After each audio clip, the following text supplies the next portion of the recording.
Run, party, repeat. Welcome to the East Coast Adventures Dirt and Vert Podcast, where we talk all things running, racing, and training to help you get ready for your next big adventure. Learn from our successes and our failures, and have fun at the same time. Join us right here every week with inspiring guests who share their captivating tales from the trails. And remember, nobody cares.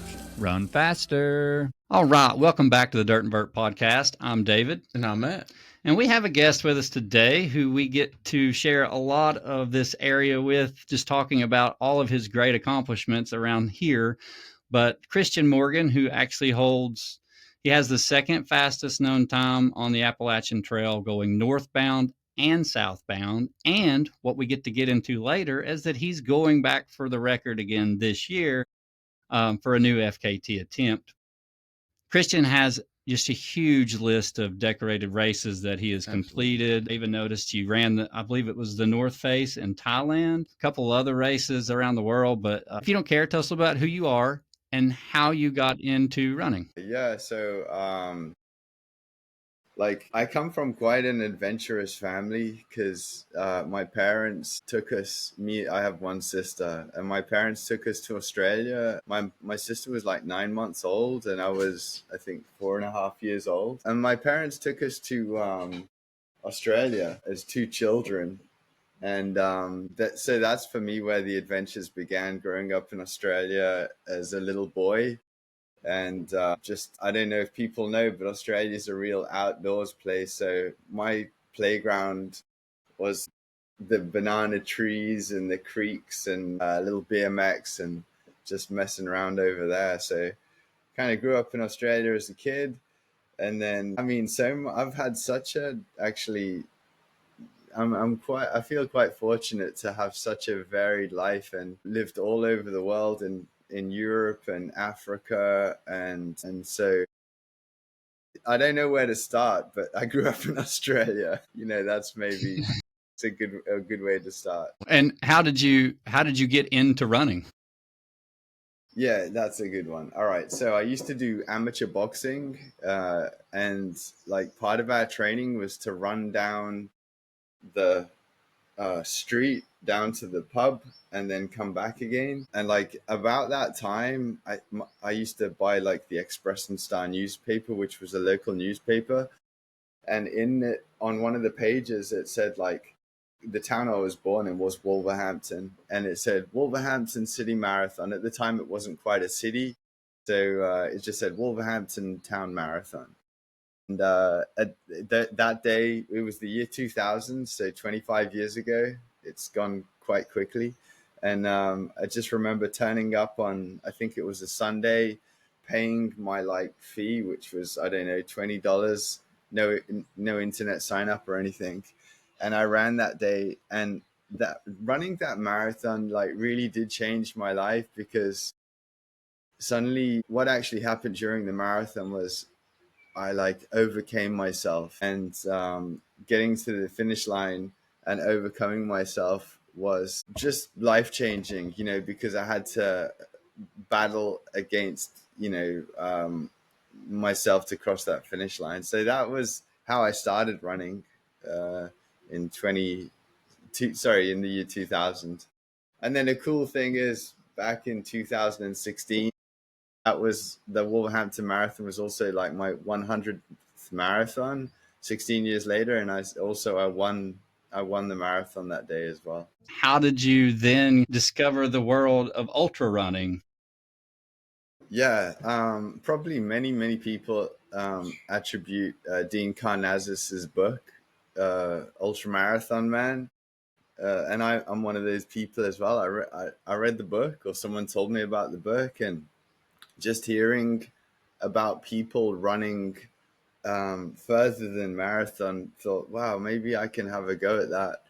And I did. And in the year 2009, so 9 years after starting marathon running, I entered my first ultra. And I remember in that same race, there was a runner called Ian Sharman. He lives in the US. He's been top 10 at Western States 9 times and got 4 Leadville wins.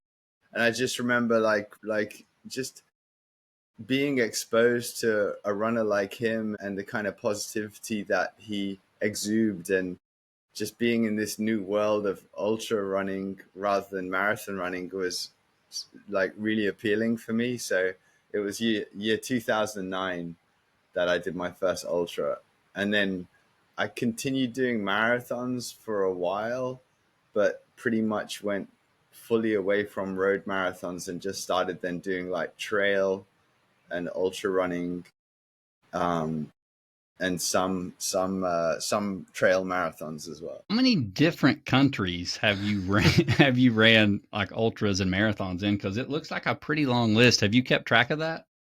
Nah, I mean, I haven't counted. I mean, like just a bunch of countries in Europe, because I've done like Italian marathons and Irish marathons, and then actually I've never ran a marathon in America or ultra marathon, but I have like finished the Appalachian Trail twice, almost 3 times if you count last year. So, but yeah, and then I did run a marathon in Ethiopia as well, because I used to live in Ethiopia. But yeah, I never actually have an actual list. What I did was I wanted to get to 100, join the marathon club. Anything above a marathon or anything above counts as one towards your 100 marathon club membership. And I got 100 marathons and ultras, and then I stopped counting. Shouldn't that AT count as like 20? Yeah, 20 marathons.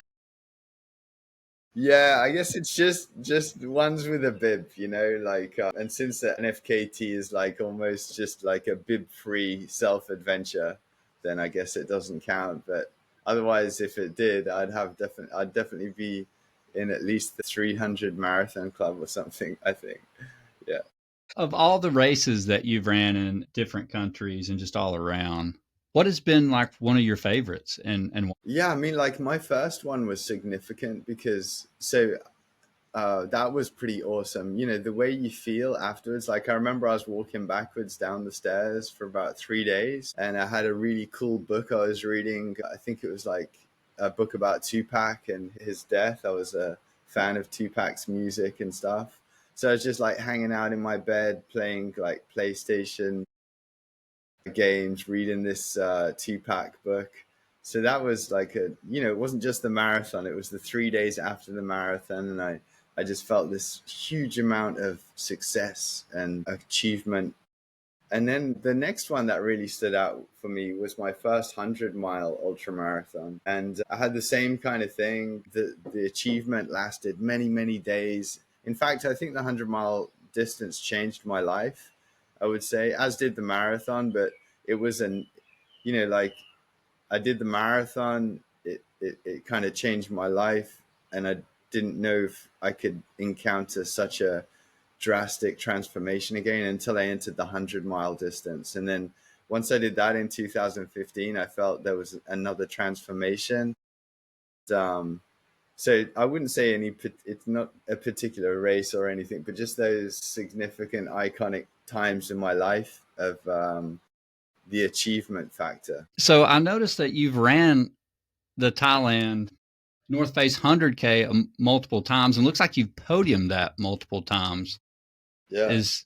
Is that one of your, like, that race, just from the pictures I saw, looks really beautiful, but is that a race that you will continue to do? Like, is that one pretty special to you as well? Yeah, the story goes for the Thailand North Face is I was in Thailand in 2017, and I kind of like, I used to live in London, and it's cold in the winter, so I used to come to Thailand. And I love this place because like suddenly it's hot, there's tropical, my favorite fruits, mango and papaya, and I'm eating a lot of fruit, drinking a lot of coconut water. And I'd find that my fitness would always like really increase when I was in Thailand. And I thought, like, let's look for a race while I'm here, because that'd be nice to do. After I joined the 100 Marathon Club in 2016, I just wanted to do more like kind of iconic races. So I think in 2017, I ran like Tour of Giants. Have you guys heard of that one? Tour of Giants. I have heard of that one because someone else on here was talking about that race. And I think it was their dream race. that they wanted Yeah. to Is it attempt at Zandy? some point. Do what? Is it Zandy? It might have been Zandy. Might have been Zandy Mangold, but I don't remember. But yes, we've heard of it. Yeah. We don't know much about it, but we've heard of it. Yeah, I mean it's I think it's 330K with like I think it's 68,000 meet. So a lot of elevation, you know, something like 100 and something thousand feet. I don't know, like loads. Wow. And so yeah, in 2017, I just wanted to run iconic races, and I ran Trans Gran Canaria, like a couple 100-miler. I podiumed my first 100-miler, which was good. And then, like, actually, I started the year off with a race in Thailand because that's where I obviously was, because it was winter in London. And yeah, I came third at that race. And I went back the next year because I wanted to improve. So I came second in 2018. And in 19, I came second. And then Awesome. 2020, I came third. Like, you know, I was like, wow, I'm like really doing good here on podium, getting on the podium. And then they didn't have it for a couple of years, except for then last year in 24, I went back and it was like my first ultra that I'd done in, I think it was about 4 years, because I'd just been focusing on the Appalachian Trail. I thought, you know, this is really nice to get back into ultras. And I got back and I came fourth, which was slightly annoying, you know, because it broke my podium streak. But I just went back this year and podiumed again. So I'm pleased about that. And yeah, so it's like, I think 5 entries and 4 podiums or something like that, or something. I forget. That is awesome That consistency. That speaks volumes. I also see that you have one really nostalgic race that a lot of people on this podcast are going to know exactly what it is, and that's UTMB. So then that's another pretty popular race around here that a lot of people want to try to go to. We've got one gentleman, he actually holds the world record for the most ultras ever ran. His name's Rob Apple. He's ran over 800 ultras. That's amazing. But that is his favorite race is UTMB. So tell us what did you enjoy UTMB, and how was that one for you? So the timing of UTMB just happened to coincide. Like I'd just come back from America, helping set the fastest time on the Appalachian Trail by pacing Carol Sabe. So I'm friends with Carol, and he invited me out to the USA, and I ended up running like I think I did like just over a third of his attempt, and I ran probably about 35 miles a day with him, carrying his stuff, like running behind him, all his food and stuff. So I was pretty tired actually. And then I went back to Europe. I had a camper van and I drove it from London over to Chamonix in France, and like lived there for a while in my camper van. And like while I was there, UTMB was on. So, and I'd already had a place. So I got to train in the Alps, and you could see Mont Blanc, and all the like famous ultra runners were there. You know, I stopped at the traffic lights one day, and Ryan Sands crosses the road in front of me while I'm in my camp, and I'm like, "Hey, Ryan." He's won Western States, and yeah, he's pretty good ultra runner, a South African guy. And yeah, like just to run that race, I didn't get the result that I wanted, which would have been, you know, definitely like higher up in the rankings, but you know, just to run it on trash legs after being with Carol and muling for him for like half a month or whatever it was just great to get a finish, you know, and not DNF or anything. And kind of wish I'd done a little bit better there, but actually, I don't know. I just loved it. So your friend who wants to go and run that, you know, yeah, he's gonna have. It's just beautiful. I think the only thing is you got to realize though, it's definitely one of those kind of Congo line races, because what happened to me on 2 occasions is the first one was I wasn't an elite ranked runner, so I had to start at the back of the pack. So like, I think by the time I got up the first climb, I'd passed about 1,000 people, which was kind of difficult because you're running in, you know, you're not running in a straight line. You're like running around people. I passed 1,000 people and I went down this descent, and then I had a really bad stomach the day before. Me and my dad had cooked French onion soup, and I just had so much gas, you know. And every time I thought I needed the toilet, and I went into the bushes and I got down into the squat position, got the toilet paper ready and anything, and just let some wind. And I was like, oh no, you know, it's happened about 10 times. And eventually I started being really upset. So I went into the medical tent, and they said, take this, like, maybe some, they gave me this tablet. And I stayed there. And while I was there, I think I was there for about an hour. Then when I came out, had to pass that 1,000 people that I passed again a second time. So I ended up in 100 and something position, but I think I would have, yeah. But so what you got to remember is, like, if you don't mind running, a lot of these people walk up the climbs, you know, some of the climbs that are a bit more runnable. So as long as you're okay with being in a big race with a lot of people, it's okay. Yeah. Yeah. You know, a lot of people run that race just to experience it, not to race it. Yeah. So totally get that. So when did we venture into the wonderful world of FKTs? So yeah, helping Carol. I met Carol in Marathon des Sables in the desert in 2016, and he told me he was going to go to the PCT, and he did. He set the record that year, 16, and then and in 2018 I joined him in America, and yeah, I was fully part of his crew, and I was like what Tara called some of the people who were like, they call like the lead pacer, you know, the person who does the most amount of miles. So I was Carol's lead pacer for that attempt. And yeah, when I came back from America, I mean, I was just sold. Like, that's for me when the idea started, like, that I wanted to go for the Appalachian Trail FKT. That was then 2018. So like 7 years ago. So I got a question for you for like the Appalachian Trail. It's a, you know, it's a very technical trail, obviously, with elevation. Do you have similar terrain that is like that where you're currently at, or some of the races you've ran that's helped you train for your FKT attempts? Yeah, I mean, I guess in 2017, when I ran those iconic races like Tour of Giants, Ronda del Sims, Gran Canaria, Transvolcania, I mean, these are brutal European races in the mountains. So, like, I think from 2015, I just focused on mountain running. And so you could say that by the time I helped Carol out on his attempt, I had 3 years of just running marathons and ultras on gnarly terrain, you know, like mud, rocks, and roots, I guess, which is the AT, mud, rocks, and roots. Yeah. So yeah.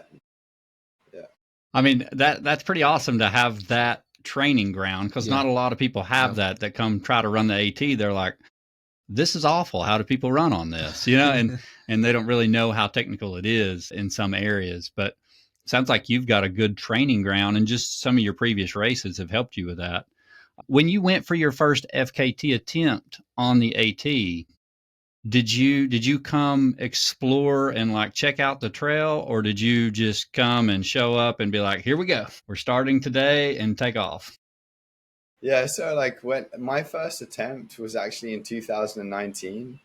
And so prior to that with Carol, I'd done, like I said, a third of his attempt with him, you know, running with him. So I already had that experience running, but that was more like his day 11 to his day 26. So he was down, I was in Virginia a lot, you know, a lot of my experience was in Virginia. So in 2019, I actually took a trip to the USA in April, and I did a couple of days. I did a week on the trail, you know, prior to this attempt in 2019. So yeah, I did get out there before to check out the trail and stuff. Did you have a lead runner helping you on your first attempt? No, like actually, to be honest, like the most miles people have, I've had someone with me like on attempts is maybe probably adds up to 200. So I've done 2,000 miles by myself of each attempt. yeah, like I think it's just that's going to change this year. You know, like I seen Tara like running with a waist belt or no pack or something. And, you know, I think back to Carol and I'm carrying my pack and his pack. And I'm like, okay, so I need to change something because I've had a lot of failures and I've almost got the record on this, but I've never got the record. And obviously, when you do something and you're not successful, you need to change your approach.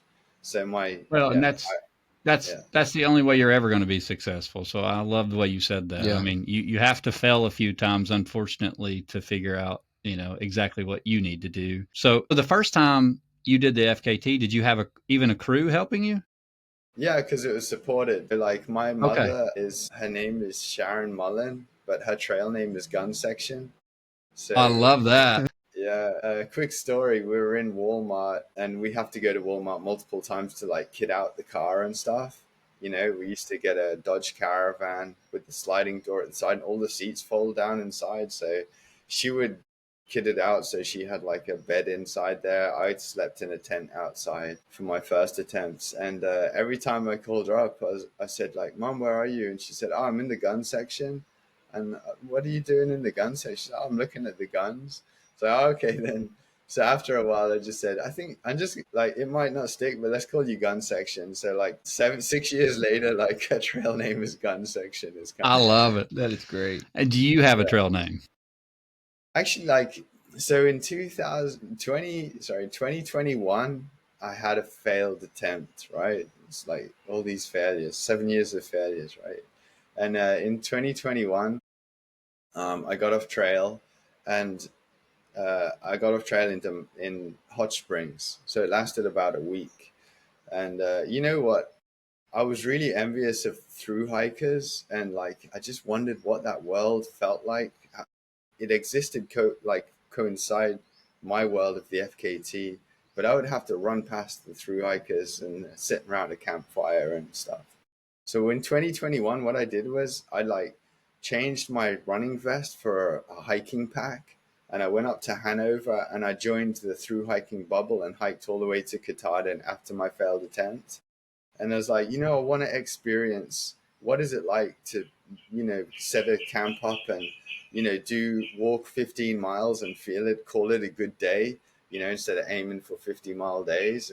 And I did that and I met an awesome group of people. And this guy called Cave Bear said, like, let's try and think of a trail name for you. He said, like, so you used to live in Australia down under, but then you moved to England. So like, how about Down Over? So he gave me the trail name Down Over. And like all the class of 2021 just called me Down Over. And then, yeah, just the next year, a guy called Scott Grierson, he's a guy who raced David Horton back in 1991 when David Horton first set the record on the Appalachian Trail. And Scott Grierson is called Maniac. He's from Maine and he's a crazy guy, so Maniac. And Scott Grierson gave me the trail name. He was like, he made an Instagram, like a Facebook post for the class of 2022 saying, yeah, Captain Morgan is going to come to America and have a go at the FKT. And then every hiker I was running past in 2022 was like, hey, is that Captain? You know, is that Captain? And eventually I just said, yeah, okay, yeah. So that became my trail name then, Captain. I like that. I just got the same nickname myself. I'm being called Captain now, so I'm right there with you. I do like Captain Morgan. That's pretty good. Yeah. Captain Morgan's pretty popular around here. Sure. Okay, well that's kind of cool. That's a good backstory leading up to, you know, how you came about finding the Appalachian Trail and how you got involved with that. So I'm really glad you shared that because I had no idea that you helped Sabe with his FKT attempt, and I had no idea you ran a third of it. So yes, you learned a lot about that trail in a short amount of time. So that's really cool to hear. So you've done it both ways now, southbound and northbound, and you hold the second fastest time on both currently. Which way are you planning to go this time? So like at the end of last year, not the end of last year. So last year, you know that I was going for the record And Yeah, and you by were the you were absolutely crushing it too, by the way. Like I was following you. You were doing great. Yeah, a day. I was a day ahead of Carol Sabé's record by the halfway point. So I know Tara was like back on Carol's record by 115 miles, I think, after leaving the whites or something, and then she never actually got level with Carol until 4 days in. Just 4 days till the end. But actually, on the halfway point, I was one day ahead of Carol, and then we brought that up to forget how many hours, but we advanced on that. What happened was when I got to Maine, so I got to Maine faster than anyone else in the world, faster than Carol Sabé and everything. But that lead had deteriorated, and I'd slowed quite a bit. There's some mistakes that I made, which I will not be making this year. And those mistakes led to some injuries, and those injuries slowed me down. And then when I got into Maine, I found the terrain so tough. And I know the terrain's tough anyway. For me, like Maine's one of the toughest states. And I think it was on day 38, I was head to head with Carol, and I got up, I can't remember, 18 miles, and I saw the crew. And I just said, guys, it's over. Like, I can't get the record, and this had been building in my head for a couple of days. And after that, I sat down and I thought of all the things that I would change. And one of the things that I would change is I would go southbound. So I went northbound last year. So I'm going to go southbound just because I want to get that tough terrain over and done with while I've got fresh legs. I never found the terrain that tough in 2023 when I set the southbound record. But in 22 and 24, when I was going north, like that terrain almost killed me. It stopped my attempt last year. So south, I'll be going south. You said there were some mistakes that you made too. Anything you want to share, or is that privileged information for this FKT attempt? Well, like, let's just say, like, not having enough support and having to carry in my own, like, 20-pound backpack on nights that I stayed out, doing big mountain descents with a backpack, minus my breakfast and evening meal, but still had all my sleeping equipment in, so it was probably less than 20 pounds the next day. But doing all these, like, nights out with my own pack, kind of, in a way, that's a self-supported style.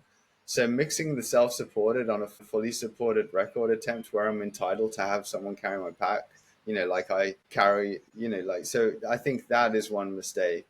And then another mistake is like reacting in a really emotional way, because like my mother is part of the attempt and she has been since 2019. Like, I don't know about you guys, but like, family creates emotion, and you probably wouldn't have that same emotional reaction to a stranger or someone crewing you who's not your family. So I've worked really hard over the years, compartmentalizing my relationship with my mother and the role that she plays in the attempt. And last year, I reacted to some mistakes that were being made in an emotional way, which caused me further injury. I pushed hard up quite a big climb when I found out I had to go further than I was meant to be going because I was given the wrong mileage, which turns out it wasn't the wrong mileage. It's just the crew had one data source of mileage and I had another data source. I was using the Far Out Guide. They were using the data book, or there was like all this. So like one of the things that I won't make a mistake on is reacting emotionally to mistakes, because mistakes happen, and depending on how you react can be the difference between getting the FKT and not getting it. So I guess those would be my main things that I want to change.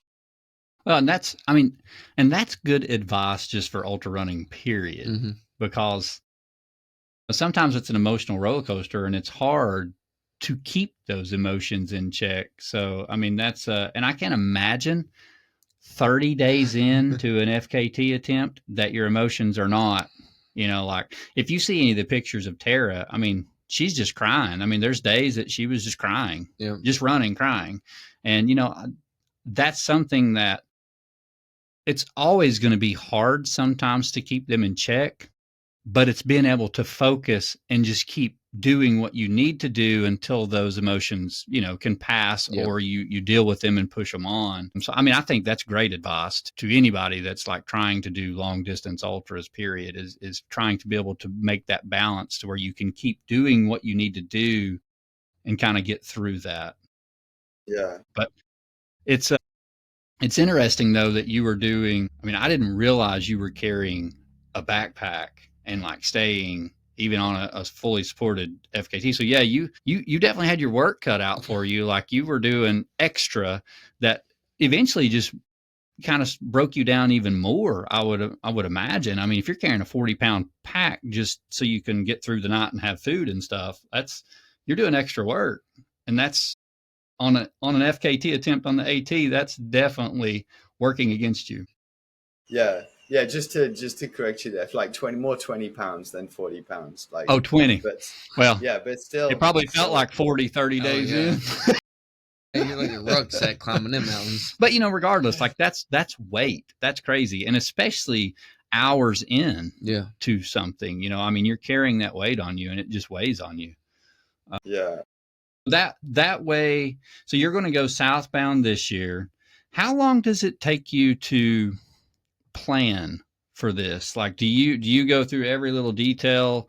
Do you spend months of preparation leading up to the FKT, or do you kind of already have a plan since this will be multiple times you've attempted it? Yeah, so I think that, again, like I'm approaching this as a different FKT in that I want to recruit more people. So actually, I do have a small reach on Instagram and Facebook, which I've used, and I've made a few posts saying like, yeah, Pacers and crew wanted, please visit, I don't know, the link in my bio. And if you're interested, go ahead and fill out that form. So the difference between this year and past attempts is that like I'm creating a system where if people want to get involved, because I want people to be involved, like selfishly, because obviously I need paces and I want people to offset what I'm carrying, just as Tara I really admired her approach.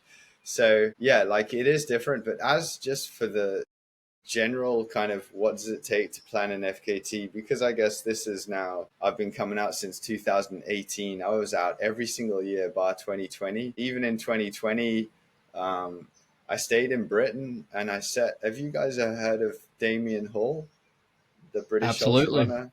Absolutely. Okay, he's ran Barkley Fall Classic, which is very close to us. Okay, yeah. So in 2020, I couldn't come to America. So Britain has its own long trail, which isn't nearly as long as the ones in America. But I thought that would be good training for the Appalachian trails.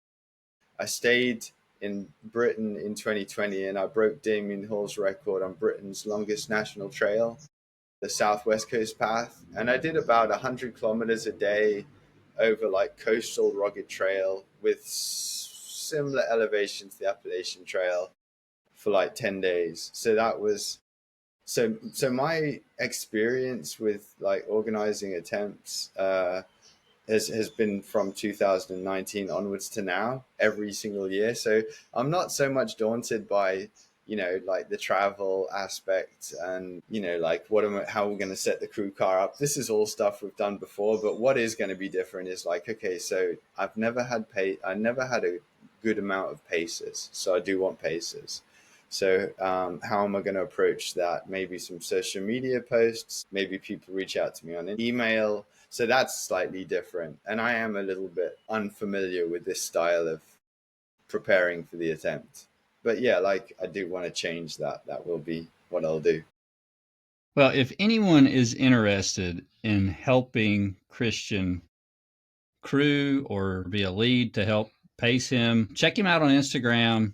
Just look up Kristian Ultra, or you can just type in Kristian Morgan and it's going to pop up. But his actual Instagram handle is Kristian Ultra. So check him out, follow him.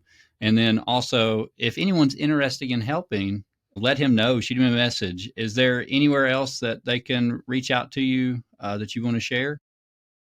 Yeah, I think, first of all, Kristian is spelled with a K. That's number one thing to remember. Yeah, Kristian with a K. And then like a lot of people who don't have Instagram accounts, if they have a Facebook account, I'm also on Facebook. But if you just Google search Kristian Morgan on the internet, and my website comes up, christianultra.com, like my email is on there as well. So, I mean, if people really want to find me and they're ultra runners and, they search me, they'll find me and they can get through to me. Like what something that's happened in the past is like when I was running, I gave the crew my phone, and gave them access to my Instagram and my Facebook account. And like after the attempt, I had like 20 or 30 DM direct messages, message requests, all these people who wanted to pace me, who like the crew just didn't know how to access like the direct messages. And so all these people who wanted to come out, like all their messages just got lost. So what I'm doing this year is like telling everyone who just wants to message me to do it any way they like, but then after I hear from them, I'll get them to send me an email. So I have a nice list, and there's a list of people, and then the states that they're in. So yeah, just reach out to me, Kristian spelled with a K, Facebook or Instagram or my website.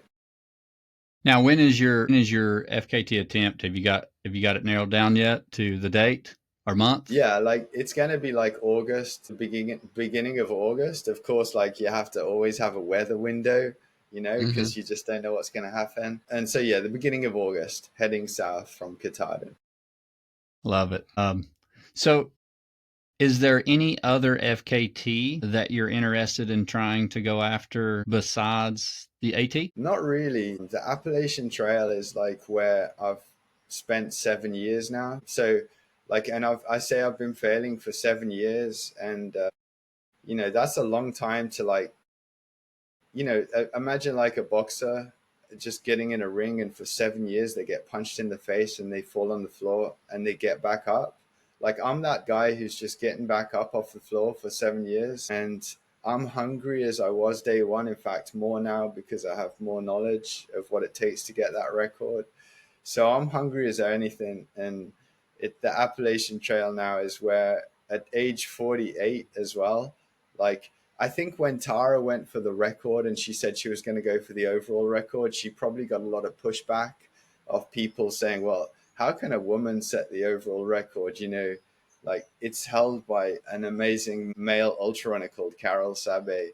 How can she break his record? But in a way, I feel like I'm going to be going through the same kind of like ageism kind of thing, like, so Tara probably faced some sexism, and like, I'm sure there's some people out there, like how can a 48-year-old, go and break a record set by a 30-year-old, so,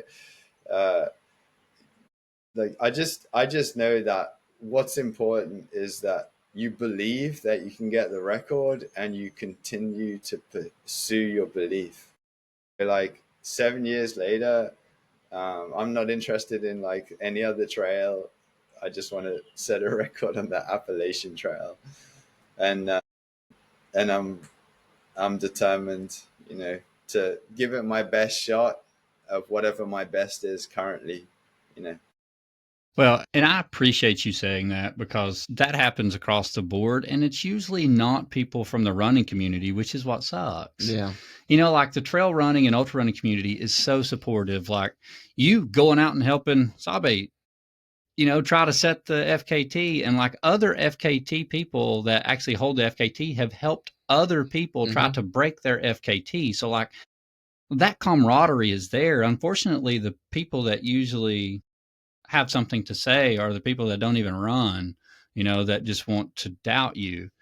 But ultimately what you said is the best. It's like, you have confidence in yourself and believe in what you can do. And it doesn't matter what the hell anybody else believes in, as long as you know you can do it. And, we got a guy right now that we're friends with. He's running across America. He is just come out of New Mexico, and I think he's in Texas now. right now. Yeah. So, and a lot of people said there's no way he would make it. He wouldn't even make it to Texas. He's there, and he's killing it, and he's doing it. And he's a full Cherokee Indian ultra runner. He's like the second Native American to ever run across the country. And he's already in Texas. So he's doing it. But that's the thing. It's like, if you want to do anything like this, you have to have confidence in yourself and not worry about what anybody else ever says about you. And you obviously have that because, you know, you've been, like you said, punched in the face for 7 years in a row, but you're also, dude, I hope you have like a lot of pride in what you're doing, because you've been punched in the face, but you also have the second fastest known time in the world. So it's not like you're not accomplishing amazing things. You have the second fastest known time in both directions. That's a huge accomplishment. So, I mean, the confidence and the ability is there. So anybody that ever doubted you, they obviously don't know who the hell you are, because you're an amazing athlete. Like, you can tell that just by looking at what you've done. So we believe in you and we think you can do it. Thanks, and I mean, and we believed in Tara. We had Tara on here and we thought she could do it. Yeah. And, anybody that wants to judge a book by its cover, or, try to doubt anybody, that person just needs to be removed from your life. They're not ever going to help you. That's where I'm at in life right now. Like, if anybody doesn't want to support you, that is a cancer that you just kind of need to remove and move on away, because they're not going to, some people's meant to be in your life for a short amount of time. Others are meant to be around for a long time. And you learn that as you grow. So I'm glad you shared like that feeling, because I'm sure Tara did get a lot of that. Sure, and you probably will get a lot of that too. But, I think you're mentally tough enough that you're not going to let that noise bother you.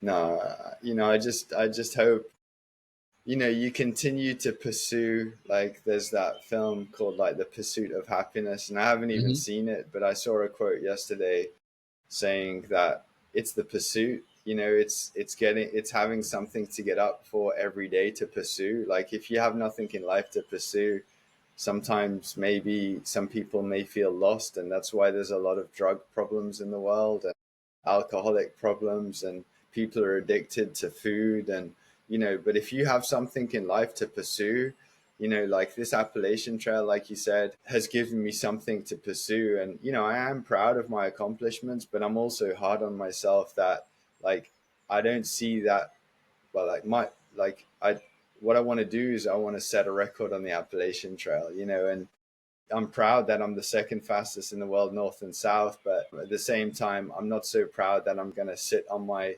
I can't sit down and just be happy with that, because what I'm trying to reach for is further.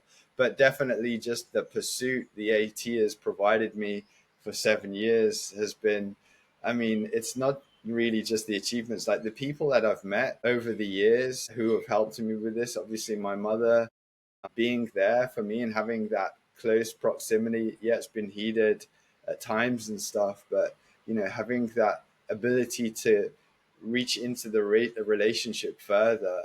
And then there's like all the people who come out, like the one guy who's been a part of this since 21 has been Iceman, and Iceman helped out a little bit on Tara's FKT as well, and he was there fully for me since 2021 right through till the end of last year. So the people that I've met on the Appalachian Trail, sense of purpose it's given me is way beyond like anything I could have ever imagined when I helped face Carol in 2018. So like, of course I want it all to come together like this year and set that record. But if it doesn't happen, I won't be looking back on the relationships that I've formed and thinking that that's a failure. So it's not how I'm going to look at things. I'll be looking at the 7 years of building relationships and building memories, and there's no failure in that at all. Yeah, love that. I love that.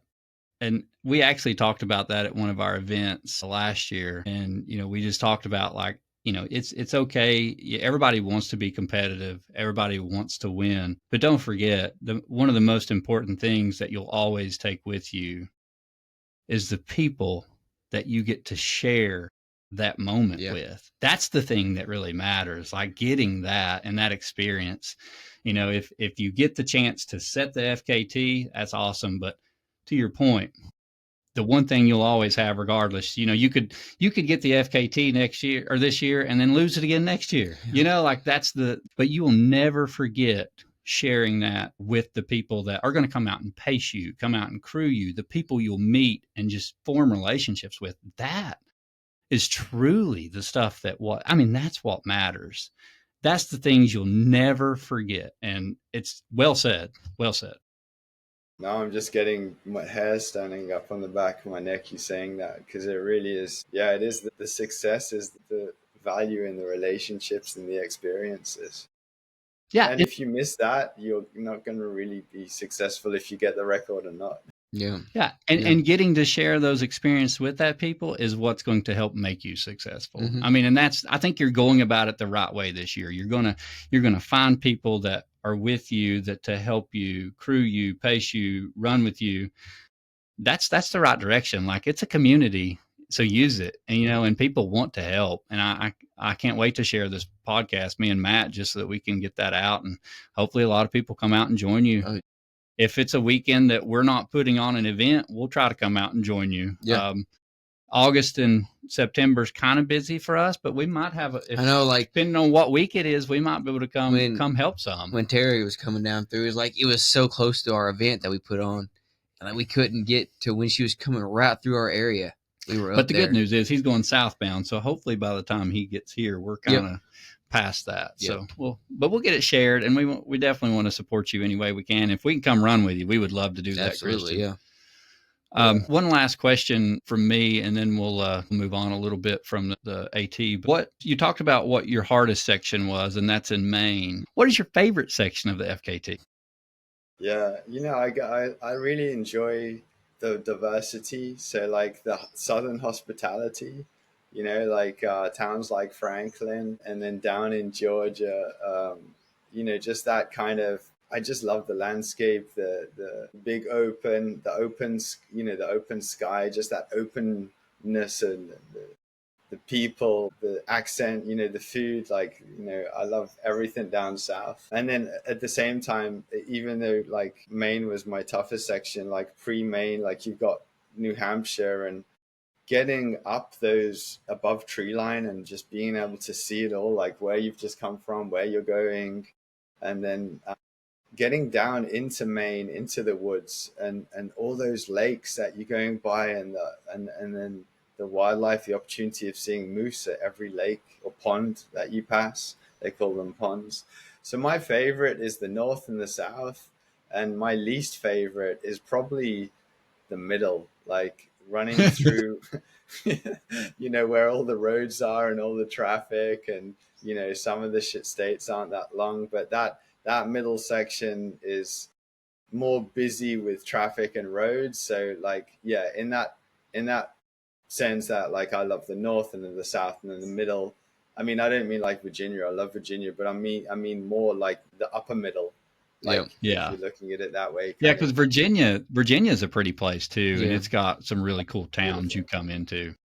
Yeah, I mean, sometimes I have a request, say to the crew, can you get some brisket for me, and come up with some good brisket. And I feel like, after you've just run 50, 60 miles and you're eating brisket, then you're just going to go to sleep. You just feel like a king. So nice. Yeah. Have you figured out what you want your daily mileage to be yet? Well, I mean, so what I don't want to do is set my sights on Tara's record, because I had my sights set on Carol's record for like 6 years, and now it's Tara's record. Well, there's a guy who you all pretty much, I'm sure called John Kelly.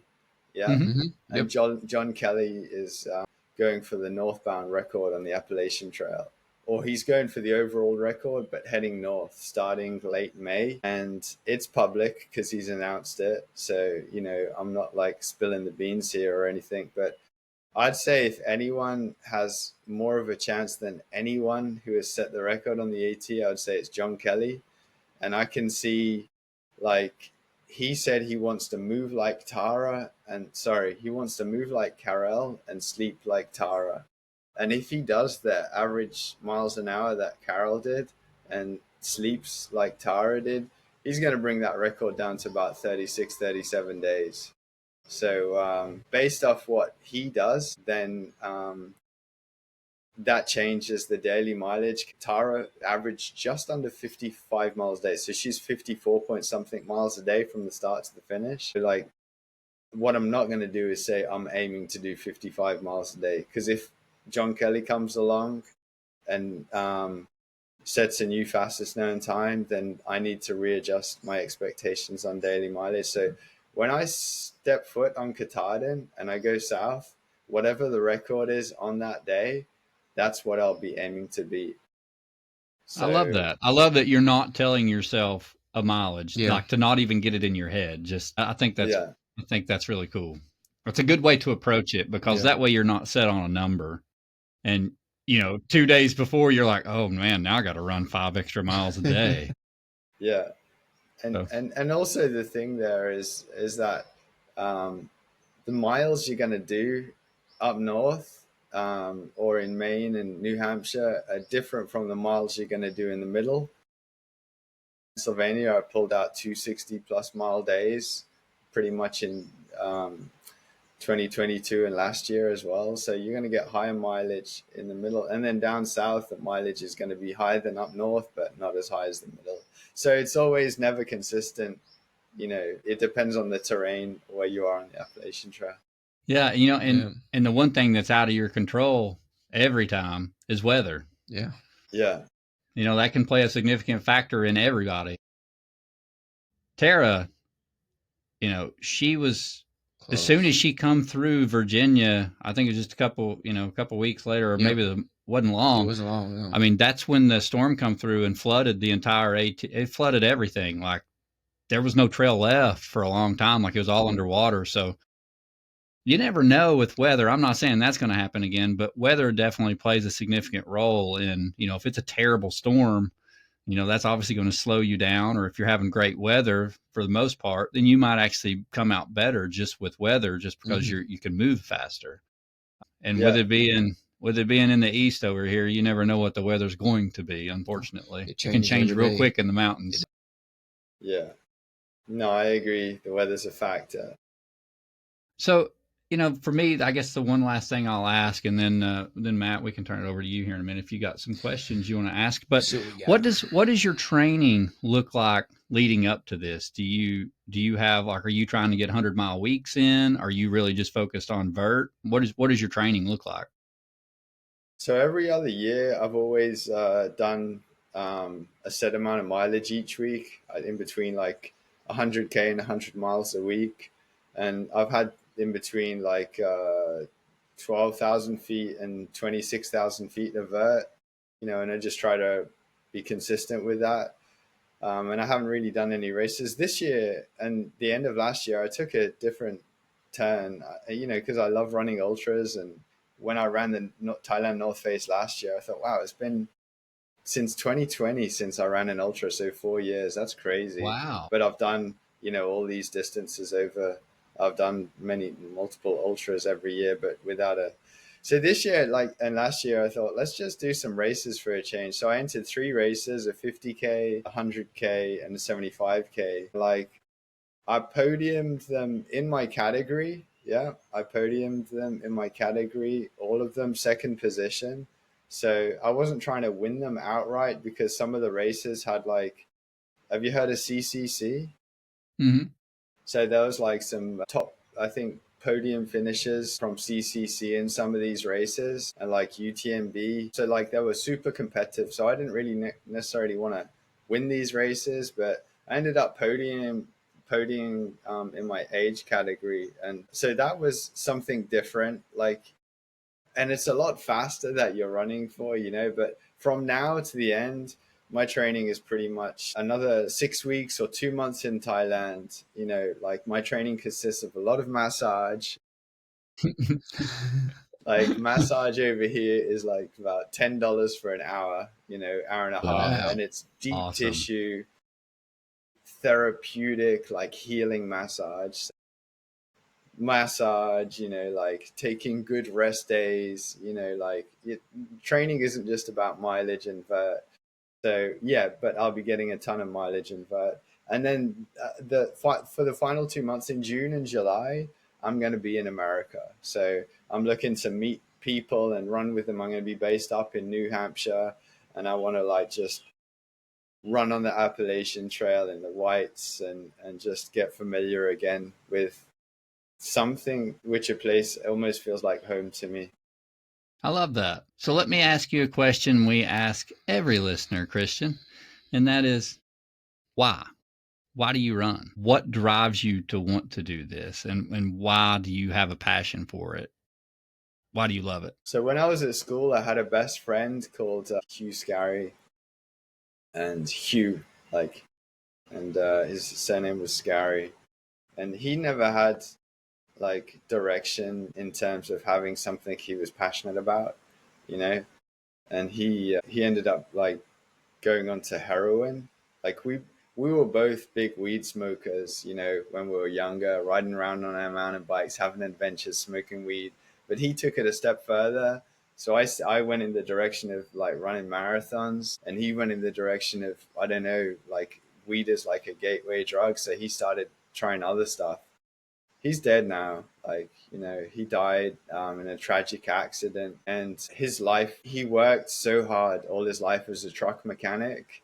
And, you know, we used to meet up like after we left school. We used to hang out at school together. And after we left school, we'd meet up. He'd be at work all day, like working hard on trucks. And, you know, he'd be telling me about his position in the company is rising and he's getting more responsibilities. And, you know, like all this hard work, like heroin just wiped all of it out.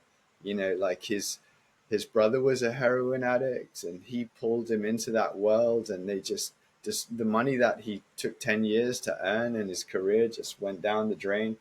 So like my friend, man, he died in a tragic accident. I found that out in 2018 after I ran the Thailand North Face. And like, so I'm not saying I run because I don't want to like be on heroin or anything, you know, it doesn't appeal to me. But I'm just saying that going back to having the Appalachian Trail giving me a purpose and the pursuit of something, I think we all need to pursue something in our lives, whether it's religion, whether it's like a hobby like running, an outdoor activity, climbing, mountain biking, or just to maybe like study and become more, educate yourself. Education can be a pursuit, or just like trying to be a good person in the community or the world. But like, I think we need something to pursue. And running, like, I don't know if I'm going to be pursuing running, you know, for the rest of my life, but right now and from the year 2000 for the last 25 years, running has been my pursuit. And my friend Hugh Scary, who is now not here with us, is an example who doesn't necessarily have that pursuit and can get sidetracked easily and just end up dead, you know. So I'm like, I ran for 18 years before he died, but like when you run, when you start these things, you don't know why you've started. Like, I don't know why I started. You know, I don't know why I did this, but when you look back on your run, when I look back on my running career, I realized, wow, actually that would be a good reason to say that's why I run, you know. So yeah, the pursuit of some challenge. Well, you know, and to your point, like to have that pursuit, to have that purpose, you know, that drives you to be a better person, just to have a focus to be able to do something like that. And you know, I hate to hear that about your friend. I'm sorry. I know that's hard to even watch that happen, more or less to see them pass away, but to even watch them get addicted to something. But so do you feel like running sometimes you're doing it to honor him in a way as well? Like, I mean, we all got to do something when we wake up in the day, you know. I mean, I'd be lying if I said I'd run to honor. I do run for my selfish reasons, you know, like so I mean, to dig deeper again, like running for me is time alone, you know, like it always has been. That's again something I want to change for the Appalachian Trail this year. But running for me is time alone, and it's a quiet time. Even though with the world of podcasts now, I don't go out listening to a podcast. I mean, I'm sure we're all addicted to it, but yeah, I just love to be out, and because I'm spending my time running on trails, so like running to me is time alone in nature, and that for me is really healing, you know, and it helps me appreciate my relationships more. So actually just being out there, out by myself in nature, gives me new appreciation when I come back from my runs, to be with the people that I do love and people that I choose to spend time with.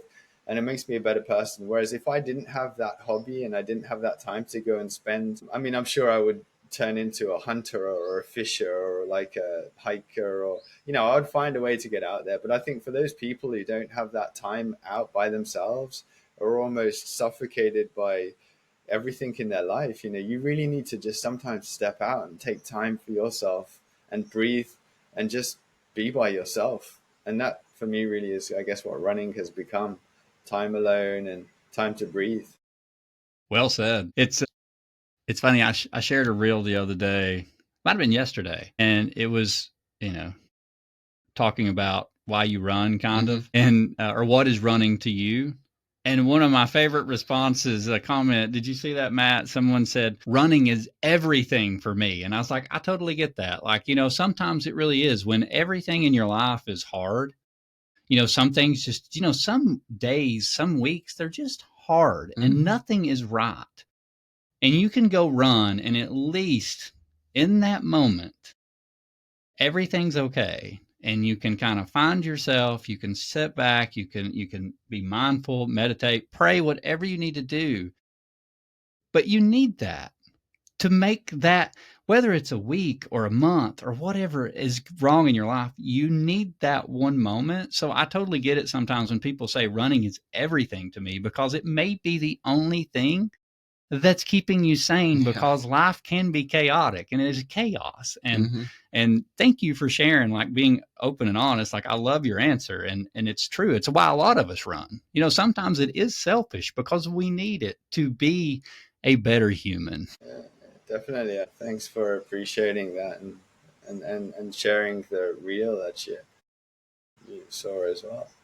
Yeah. Well, thank it's you. a lot. It's everything. Absolutely.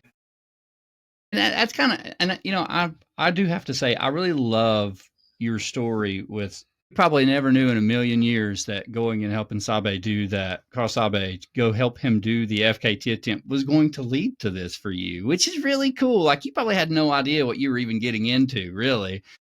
And now look at you. I mean, like, you hold the FKT both directions. You're the second fastest time. Yeah. And who knows, you very well could be one of the fastest times this year. So I think that's just amazing how one decision to do something out of your comfort zone, or just to go help a friend, can completely change your passion in your life for something that you found like, oh, this is awesome. Like, this is really cool. Yeah, running does lead to it just opens doors, you know, travel, relationships, food, you know, some of these ultras get Brisket. to eat some, yeah, you know, so like, I mean, I would agree with that person. Running's everything. I mean, it's pretty awesome statement, you know. Yeah, for sure. Yeah, we need that on a shirt. All right. Well, Matt, we will turn it over to you real quick to do some listener questions. Yeah, we got a couple here.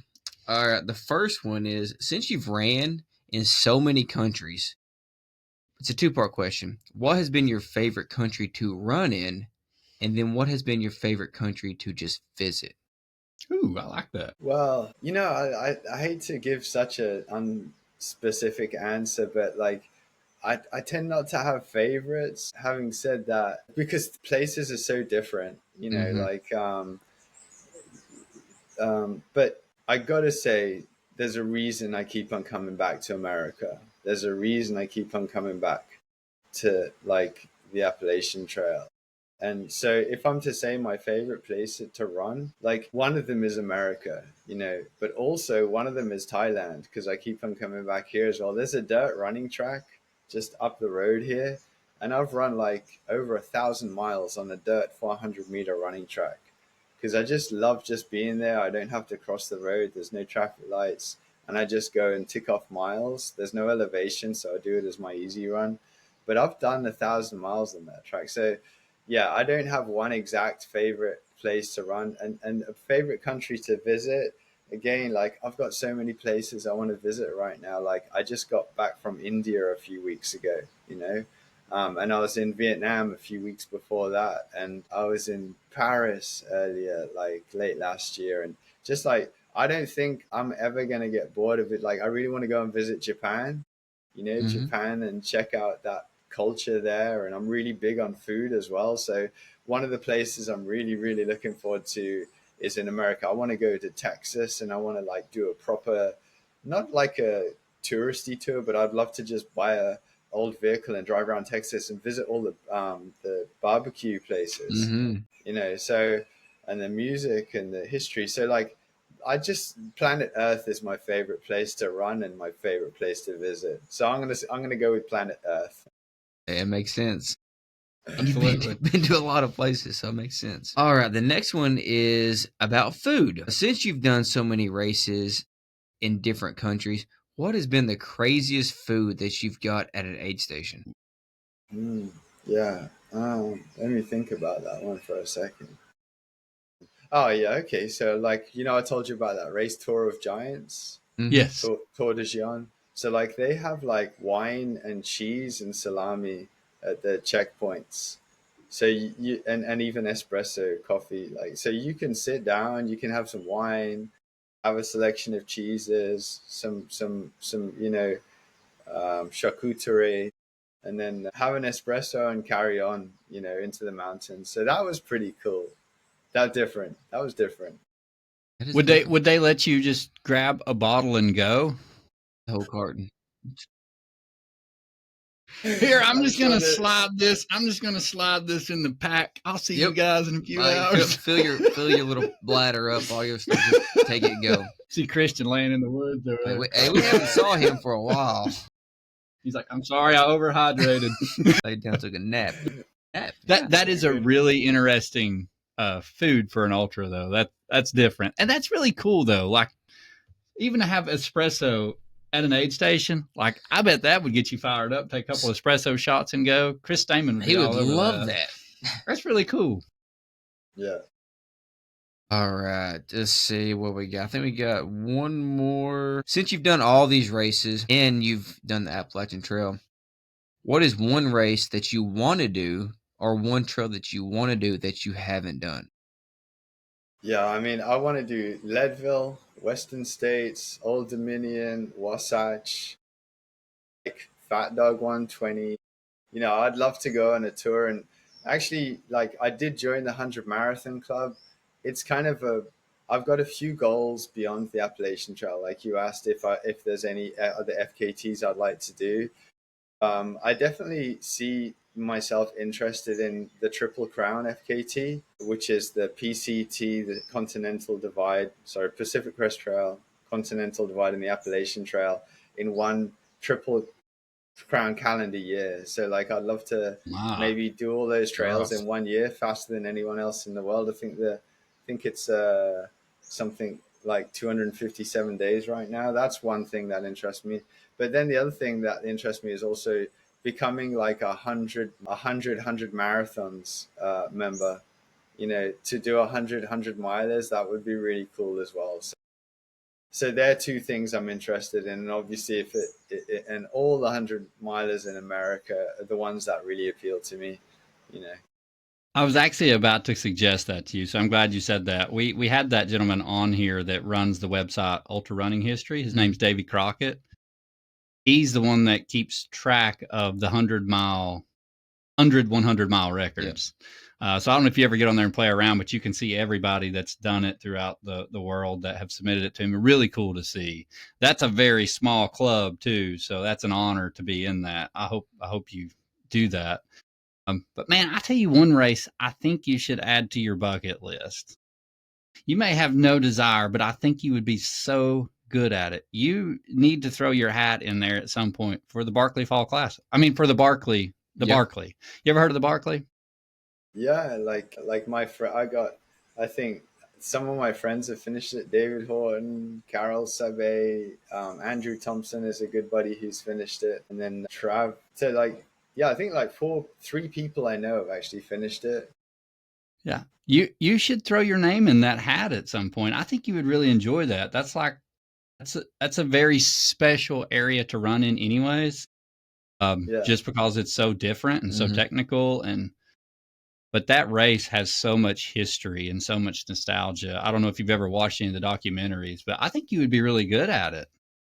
Yeah, well, I mean, that is also one thing, because Iceman has crewed for the Appalachian Trail since 2021 through to last year. He's kind of taking a break this year, which means we have him a little bit at the start, through Maine, but then, he's getting back to his life and everything. But what I did say to him last year, I kept on joking, was like, okay, so if I set the record on the AT, then you've got to come and crew me at Barkley, because it's only going to be 3 days or whatever it is, It's not like 40 days on the AT. So I've already got the crew, I guess. I just got to make an application. Yeah, I'm definitely interested in that as well. Never, ever, ever worry about finding crew for the Barkley. Oh yeah, they want.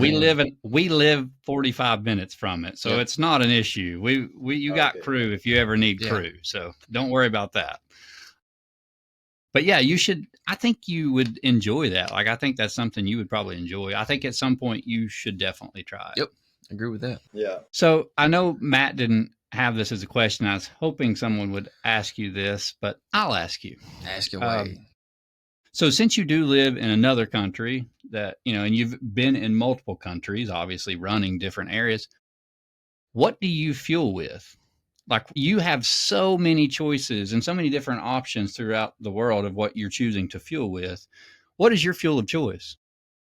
So right now, after this podcast, I'm going to go and do 16 miles with 5,500 feet of vert up and down on trails out the back here in the jungle. Like, I love how he just points off the back porch and says jungle.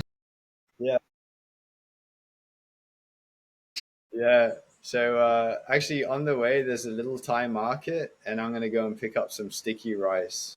So it's wrapped in, it's about the size of a Snickers bar, and it's sticky rice with maybe some fruit in there, or maybe some banana, and it's wrapped in banana leaf, and and they cost probably $1 for maybe 4 hours worth, and I can just chuck them in a plastic bag, put them in my running wear. So right now I'm going to go and fuel off sticky rice. It's cheap, it's delicious, it's local. But when I've been on the Appalachian Trail, obviously McDonald's cheeseburgers and brisket, as you've already heard. In Italy, cheese, salami, and wine. I mean, the spectrum is very wide of what I eat. I'm going to go to Thailand for a week. I'm going to take $50. I'm going to get a massage every day and live on sticky rice. This is awesome. And then I'm just going to walk off my back porch and go run in the jungle. I'm envious. That's really cool. The sticky rice with the banana, that actually sounds really good, I got to say. Well, I know the one time we had sticky rice at a race that one of the volunteers brought, that stuff disappeared within 30 minutes. We were out. I've never thought of putting banana in there. I think that's a great idea. I bet that tastes really good. I'm going to have to try that. Fresh fruit and some sticky rice. Thank you for sharing that. So what do you do for hydration? You just do water, or do you have electrolytes?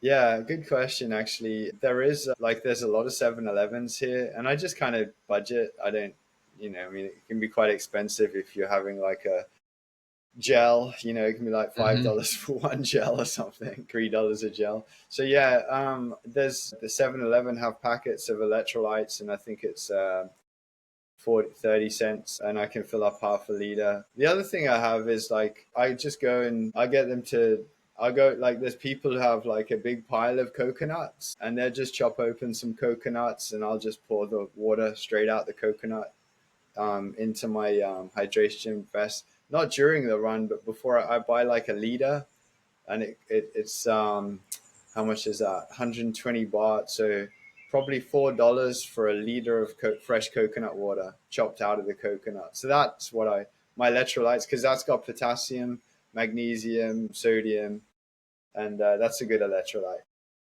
Yeah, man, good. You've got it figured out over there. Got the good stuff. I love cheap. it. That's really cool.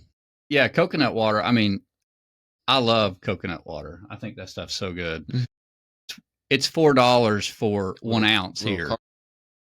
Little carton. Yeah. Well, Kristian, man, thank you so much for sharing this. And I will touch on one last thing before we get off Yeah, the podcast. sure. And I don't know much about you on this piece, but I did see that you're an ultra running coach, or just a running coach, period. So if people wanted to reach out to you for coaching, would they do the same thing? Just reach out to you through Instagram or your website? Actually, I just, so I don't coach like many people, but I just do have 2 spaces opened up.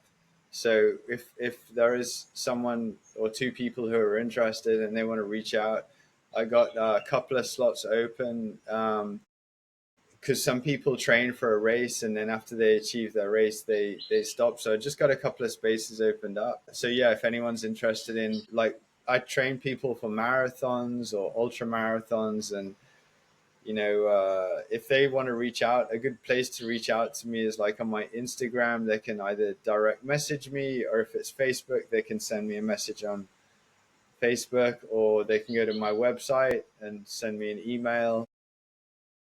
Yeah, the coaching keeps me well massaged and hydrated with coconut water. Yeah, I appreciate Yeah, and that. Thank you. if you sign up to to be coached by him, you might just get some sticky rice and bananas in the mail. Yeah, well, that's not guaranteed, No, but I tell you what I can guarantee. Like, I took time out my life to go and live in Ethiopia, and I was living with the professional marathon runners, and I learned a lot. So being with the coaches and the marathon runners, and like actually living in with the runners and being with them, and training with them, like really, like the 2 guys who I lived with, one was 212 and the other guy was 216, and these were the slower guys. The faster ones were all like sub 206, 205 marathon runners. So like everything which like I coach my athletes comes from either observation through experience of living in Africa, my own personal experience running for 25 years, over 100 ultras and marathons, or also I do keep up to date with the science as well. So I'm also educated, I have a sports diploma as well. So yeah, like just trying to like show that I'm an authentic coach. I'm not just someone who decided to do it. I've been coaching for 16 years now. So Oh, that's yeah, awesome. experienced. Yeah. I mean, that Hundreds of runners have finished marathons, 100 milers. I've helped so many people on their first 100-mile journey, and it's a journey that I especially, like I said, it changed my life, and so did the marathon. So if I can help people do that, then yeah. no, that's great. Thank you for sharing that. Yeah. And to back it up some too. I mean, you've obviously know what you're doing, to Yeah. have the success you're doing. And for anybody that's listening, he's got two slots open, and you've heard a little bit about Kristian already, so he's got some credentials, and he's a very talented runner. Yeah. So Kristian, thank you so much for sharing. What we would like to do is, after your FKT attempt, get you back on. Yep. And we would love to hear all about the journey. So, that's one thing we always try to do for people that are doing like really big things. Just like Tara, we had her on before and after. We would love to have you on before and after. Whether you get it or not doesn't matter to us. We still want to hear the whole story, because it's usually very, very good. And we'll be doing the same thing with Caleb at one point. But we wish you the best of luck. We will share. I'll put your website and stuff in the notes so that people can see it on there when we share it on social media. We'll put it on the podcast as well, and that way people can get a hold of you. But if we can help you in any way, please reach out. If you ever have any questions, or if you're even looking for somebody around Tennessee, reach out. We will see what we can do to help you. All right, Dave and Matt. Yeah, thanks for having me on the show. And it's actually, this is my second interview after failing to set the record last year. So not many people have heard from me in a while. So yeah, I'm pleased that you guys are lighting the beacon for this. Absolutely, man. You're doing some pretty amazing stuff, and let's not forget that you hold the second fastest time in both directions. So you're a pretty amazing athlete. So absolutely, we want to help you and spread the message and get some people out there to help crew you and see you to success. Well, thanks again. All the best. Thank you. Thank you, Kristian. Thanks, Kristian. You take care, man. We appreciate having you on. Bye, guys.